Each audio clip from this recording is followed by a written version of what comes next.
Assalamualaikum warahmatullahi wabarakatuh. Salam guru penggerak.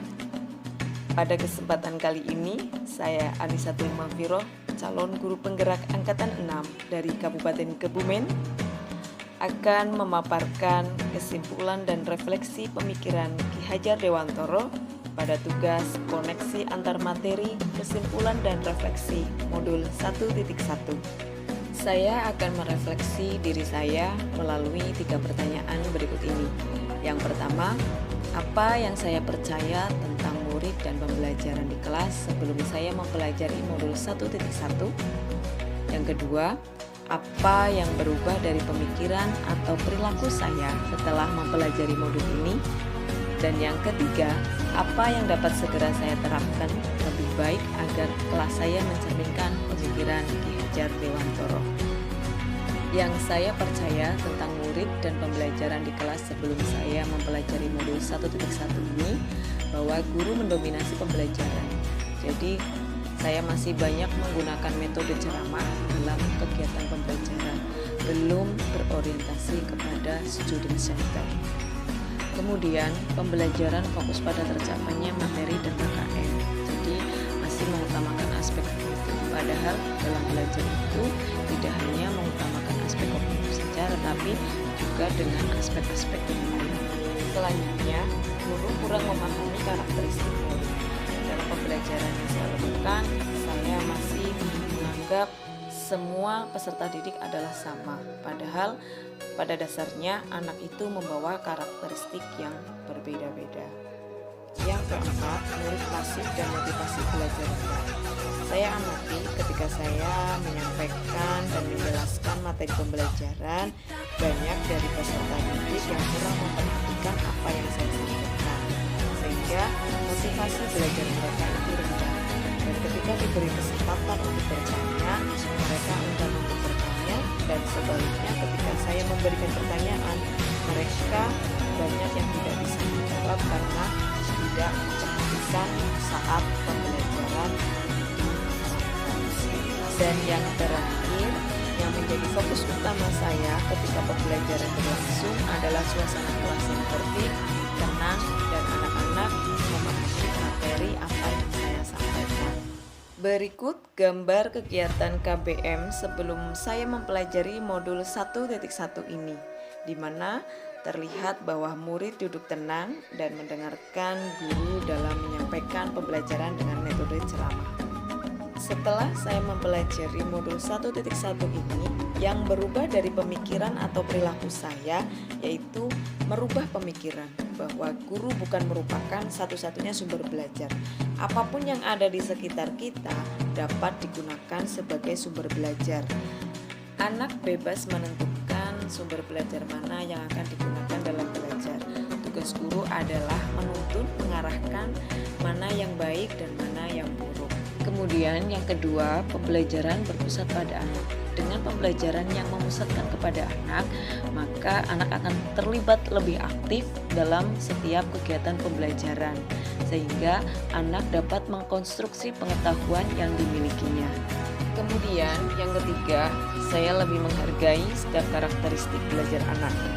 Anak terlahir berbeda. Setiap anak memiliki keunikannya masing-masing. Saya jadi lebih sadar dengan adanya keunikan ini menjadikan pembelajaran lebih berwarna. Bagaimana sebagai seorang among, saya harus dapat menuntun sesuai kodratnya. Selanjutnya, setelah mempelajari modul 1.1 ini juga dapat merubah perilaku saya. Antara lain, seorang guru dapat mengemas pembelajaran secara menarik agar motivasi belajar siswa meningkat. Yang kedua, menerapkan merdeka belajar dengan cara memberikan kebebasan kepada anak untuk menyelesaikan setiap tugas sesuai dengan minat, bakat, dan kreativitasnya masing-masing. Dan yang ketiga, seorang pendidik lebih cermat dalam melihat bakat anak, menuntun sesuai dengan kodratnya. Selanjutnya, agar kelas saya mencerminkan sesuai dengan pemikiran Ki Hajar Dewantara yang segera akan saya terapkan, yaitu yang pertama, merancang pembelajaran yang interaktif dan menyenangkan dengan melibatkan peserta didik. Yang kedua, menerapkan pembelajaran berbasis kearifan lokal dan budaya setempat. Hal ini penting untuk kita terapkan pada anak saat ini, mengingat perkembangan iptek banyak sekali anak-anak yang hilang nilai-nilai budayanya. Di sini saya sebagai guru berusaha untuk memberikan penerapan materi terhadap kehidupan sehari-hari anak sesuai dengan kearifan lokal dan budaya setempat. Yang ketiga, menerapkan konsep merdeka belajar dan mengintegrasikan setiap pembelajaran dengan pencapaian profil pelajar Pancasila.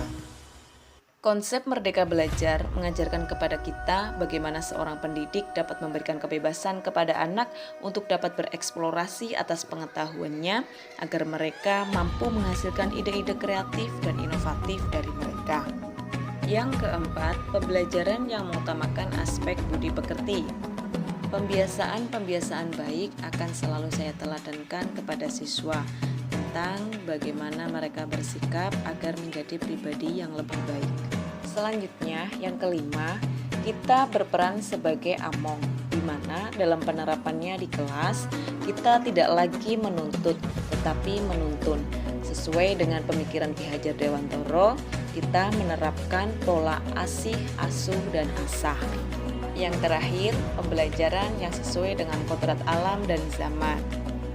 Dan sesuai dengan pemikiran Ki Hajar Dewantara, kodrat alam adalah bermain, di mana nanti saya akan mengintegrasikan dengan permainan agar pembelajaran lebih menyenangkan.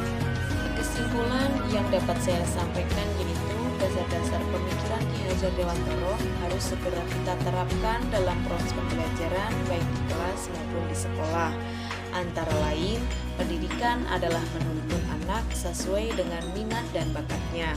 Yang kedua, pendidikan bukan hanya ilmu akademis saja, namun perlu penanaman budi pekerti yang baik.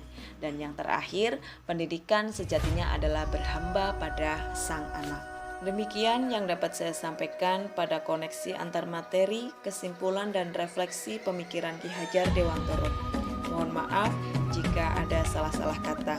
Salam bahagia.